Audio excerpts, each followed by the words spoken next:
Hello viewers, welcome to Rachel Bangla BD. শুরু করব ড্রু ম্যাকইন্টারকে দিয়ে। আর অবশ্যই আপনারা যারা ড্রু ম্যাকইন্টারের ফ্যান আছেন, আপনাদের আমি এরপরে যেটা বলবো সেটা ড্রু ম্যাকইন্টারের ফ্যানদের জন্য ডিসঅ্যাপয়েন্টিং এবং শেমফুল। এটা কেন বললাম, কারণ ডাব্লিউডাব্লিউ ওইভাবেই ট্রিট করতেছে ড্রু ম্যাকইন্টার এবং ড্রু ম্যাকইন্টারের ফ্যানকে। আপনাদের আমি এখানে ছবি দেখাবো, আপনারা এখানে দেখতে পাচ্ছেন 5 ইয়ার্স মানে 5 বছরে ড্রু ম্যাকইন্টারকে কতগুলো অপরচুনিটি দিয়েছে ডাব্লিউডাব্লিউ চ্যাম্পিয়নশিপের জন্য, এবং প্রত্যেকটা অপরচুনিটির ড্রু ম্যাকইন্টার ফেল হয়েছে। আপনারা এই ছবিটা দেখেন, একটাবার গুনেন 1 2 3 4 5 6 7 8 9 10 11 12 13 14 15 16 17 18 বার তাকে টাইটেলের জন্য চান্স দেওয়া হয়েছে। ডাব্লিউডাব্লিউ 18 বারের মধ্যে একবারও তাকে জিতায়নি। প্রথম যে পিকচার সেটা কিন্তু মিস ক্যাশিং করেছিল এবং সে চ্যাম্পিয়ন হয়ে গিয়েছিল, এটা থান্ডারডোম মানে কোভিডের সময়। তারপর যদি আবার দেখেন রেসেলমেনিয়া 37-এও সে সুযোগ পেয়েছিল, বাট আনফরচুনেটলি সেখানেও হেরেছে।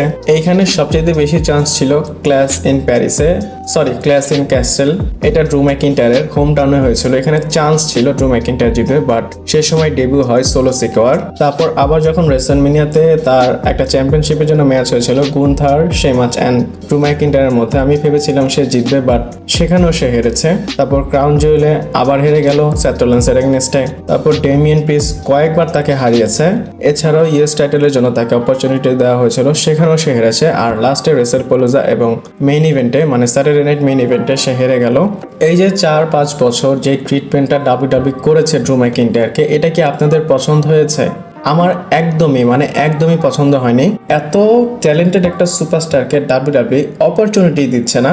এত ভালো একটা ট্যালেন্ট কিভাবে এতগুলো সুপারস্টারের এগেইনস্টে হারতে পারে? এখানে পোস্টারে যদি আপনারা দেখেন, অনেক সুপারস্টার আছে যারা ড্রু ম্যাকইন্টারের ধারে কাছেই নেই, মানে জিতারই কথা না আর কি।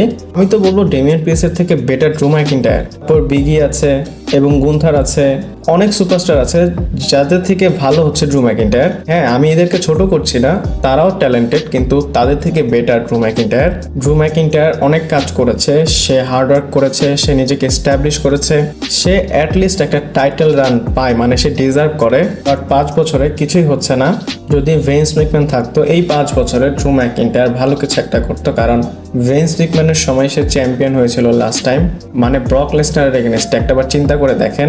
আর এখন ডাব্লিউডাব্লিউ যারা বুকার, তারা কিভাবে যে ড্রু ম্যাকইন্টারকে ট্রিট করতে যায় সেটা মাঝে মধ্যে আমি নিজেই বুঝি না। আপনাদের মানে আসলে কি মনে হয়, ড্রু ম্যাকইন্টার কি ভালো কিছু ডিজার্ভ করে কিনা? আমাকে অবশ্যই কমেন্ট করে জানাতে পারেন। এটা আমার নতুন চ্যানেল পেট ভরে খা। আমি এখানে ফুড রিলেটেড অনেক কিছু আপলোড করতেছি এবং আরও অনেক কিছু আসবে যেগুলো নিয়ে আমি কাজ করতেছি। আমি কোথায় যাই, কি খাই, সেগুলো আপনারা যদি দেখতে চান সাবস্ক্রাইব করবেন। শুধু আমি কি খাই সেটা না, ভালো ভালো অনেক খাবারই আপনাদের দেখাবো, আপনারাও চাইলে সেখানে যেতে পারেন। প্লিজ আপনারা ওই চ্যানেলটা গিয়ে ভিজিট করবেন এবং সাবস্ক্রাইব করবেন। এরপর জেউসের বিষয়ে বলবো। আর জেউসের উপর একটা অ্যালিগেশন দেওয়া হয়েছে, আর কে দিয়েছে? সে হচ্ছে মেভান, মানে সে একটা সময় ডাব্লিউডাব্লিউ সুপারস্টার ছিল, আপনারা তাকে ফর্মার সুপারস্টার বলতে পারেন। আর তার কিন্তু একটা ইউটিউব আছে, আপনারা গিয়ে চাইলে দেখে আসতে পারেন। সে অ্যালিগেশন দিয়েছে জেউসও ইচ্ছা করে ম্যাচটাকে স্লো করেছে স্যাটারডে নাইট মেইন ইভেন্টে, কারণ সে জানতো তাকে চ্যাম্পিয়ন বানানো হবে না। আর আমরা যারা স্যাটারডে নাইট মেইন ইভেন্ট দেখেছি, আমরা কিন্তু জেউসের অনেক বচেস দেখেছি। আমারও মনে হচ্ছিল যে জেউস এইভাবে কেন পারফর্ম করতেছে, সে চাইলে আর একটু ভালো কিছু করতে পারতো। আর জেউসও যে স্লো পারফরমেন্স করেছে, এই জিনিসটা কিন্তু আগে থেকেই হয়ে আসতেছে। যখন তারা জানতে পারে যে এই ম্যাচে তারা চ্যাম্পিয়নশিপ জিতবে না, তারা তাদের বেস্ট দেয় না।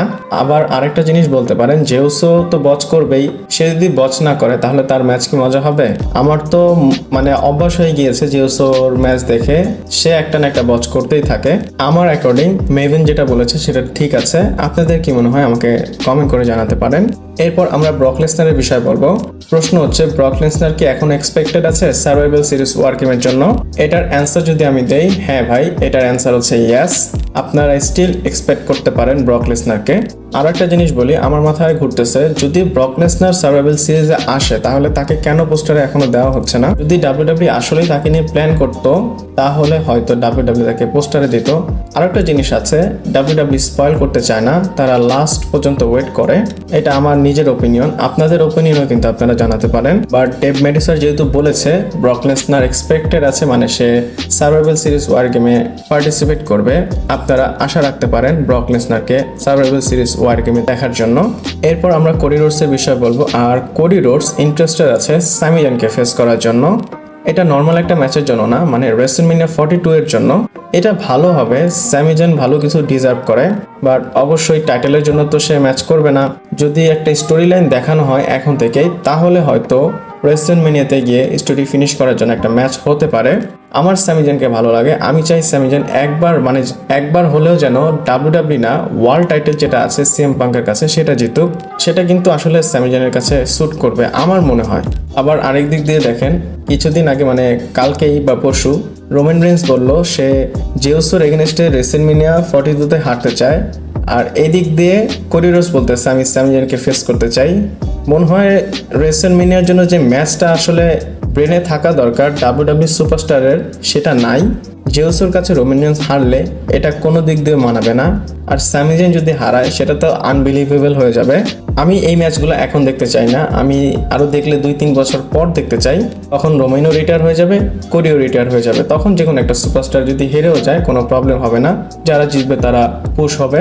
দেখেন আমি কিন্তু আমার থটস ওপেনলি বলতেছি, আপনারা অবশ্যই বলবেন, আমি কিন্তু কমেন্টগুলো অবশ্যই পড়বো।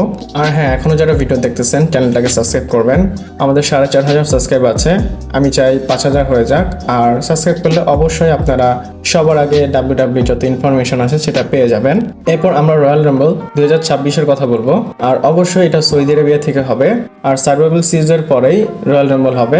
স্যাটারডে নাইট মিন ইভেন্ট মাঝখানে হবে, সেটা কিন্তু পিএলই না, সেটা একটা লাইভ ইভেন্ট। তো রয়্যাল রাম্বল 2026 এই কথাটা শুনে আপনাদের হয়তো সারপ্রাইজ, রিটার্ন এগুলোই চিন্তা আসতেছে, কিন্তু এই যে সৌদি আরবিয়াতে যে রয়্যাল রাম্বলটা হবে 2026-এ, সেখানে আপনারা বেশি কিছু দেখতে পারবেন না। আমি বলবো আপনারা কোনো কিছু এক্সপেক্ট করবেন না। আর এটা আমি বলতেছি না, এটা ডেভ মেন্ডিসার বলতেছে, মানে রেসলিং অবজারভার নিউজ লেটার।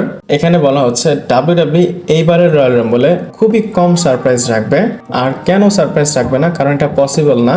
আপনারা জানেন সৌদি পর্যন্ত ফ্লাইট নিয়ে যেতে হবে। যদি ইউএসএতে থাকে, অবশ্যই সুপারস্টাররা ইউএসএতেই থাকে, তাদেরকে কল করবে এবং সিক্রেটলি রয়্যাল রাম্বলে অ্যাপিয়ার করবে এবং সবাই সারপ্রাইজ হবে। কিন্তু যদি ফ্লাইট নিয়ে যেতে হয়, এতগুলো সুপারস্টার নেওয়া যাবে না। আর ডাব্লিউডাব্লিউ অডস লিগ এগুলো কিছুই হতে দিতে চায় না, তারা এর জন্য কোনো সুপারস্টারকে ট্রাভেল করাবে না। বাট স্যাটারডে নাইট মেইন ইভেন্টের পরে আমরা বুঝতে পারবো, আরও নিউজ আসবে, সেগুলো আপনাদের জানাবো।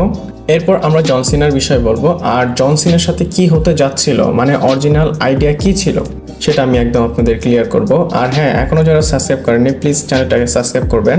এখানে আপনারা দেখতে পাচ্ছেন ফাইটফুল সিলেটের কিউনেতে বলা হচ্ছে, there were reportedly pitch for John Cena to become W W world champion once again before his retirement. It is unknown how far this idea went before it was scrapped. Fightful সিলেটে সন্ড অফ স্যাপ বলতেছে ডাব্লিউডাব্লিউর মধ্যে peaches ছিল, মানে যারা writer আছে তারা pitch করেছিল যে জন সিনা আরো একবার চ্যাম্পিয়ন হবে তার রিটায়ারমেন্ট নেওয়ার আগে। বাট এখনো কেউ জানে না এই আইডিয়া কখন স্ক্র্যাপ করা হয়েছে। বাট শিওর এই আইডিয়া স্ক্র্যাপ মানে বাদ হয়ে গিয়েছে। আর এই নিউজটা ডেভ মেডিসেরও বলেছিল, আমি হয়তো আপনাদের বলেছিলাম যখন সে চ্যাম্পিয়ন হয়েছিল। আর এখন ফাইটফুলও সেম কথা বলতেছে। আপনারা দেখেন ডাবল লক হয়ে গিয়েছে। একদিক থেকে ডাব্লিউডাব্লিউর মধ্যে কিছু লোক ছিল যারা জন সিনাকে আবার মানে ডাবল চ্যাম্পিয়ন বানাতে চেয়েছিল। যদি 18 টাইম চ্যাম্পিয়ন হতো তাহলে অনেক ভালো হতো। আপনারা 17 তারিখে মেডিসিন স্কোয়ার গার্ডেনে ওয়েট করতে পারেন, সেখানে বড় একটা ইভেন্ট হবে, মানে রয়ের। হয়তো সিএম পাঙ্ক তার এগেইনস্টে টাইটেল ডিফেন্সও করতে পারে। আমার মনে হয় না সিএম পাঙ্ক হারবে, বাট ম্যাচটা হতে পারে। আপনাদের এটার উপর কেমন টেক আমাকে কমেন্ট করে জানাবেন। ভিডিওটা এই পর্যন্তই ছিল, ভালো লাগলে লাইক, কমেন্ট, শেয়ার, সাবস্ক্রাইব করে পাশে থাকবেন। পরবর্তী ভিডিওতে আবার দেখা হচ্ছে।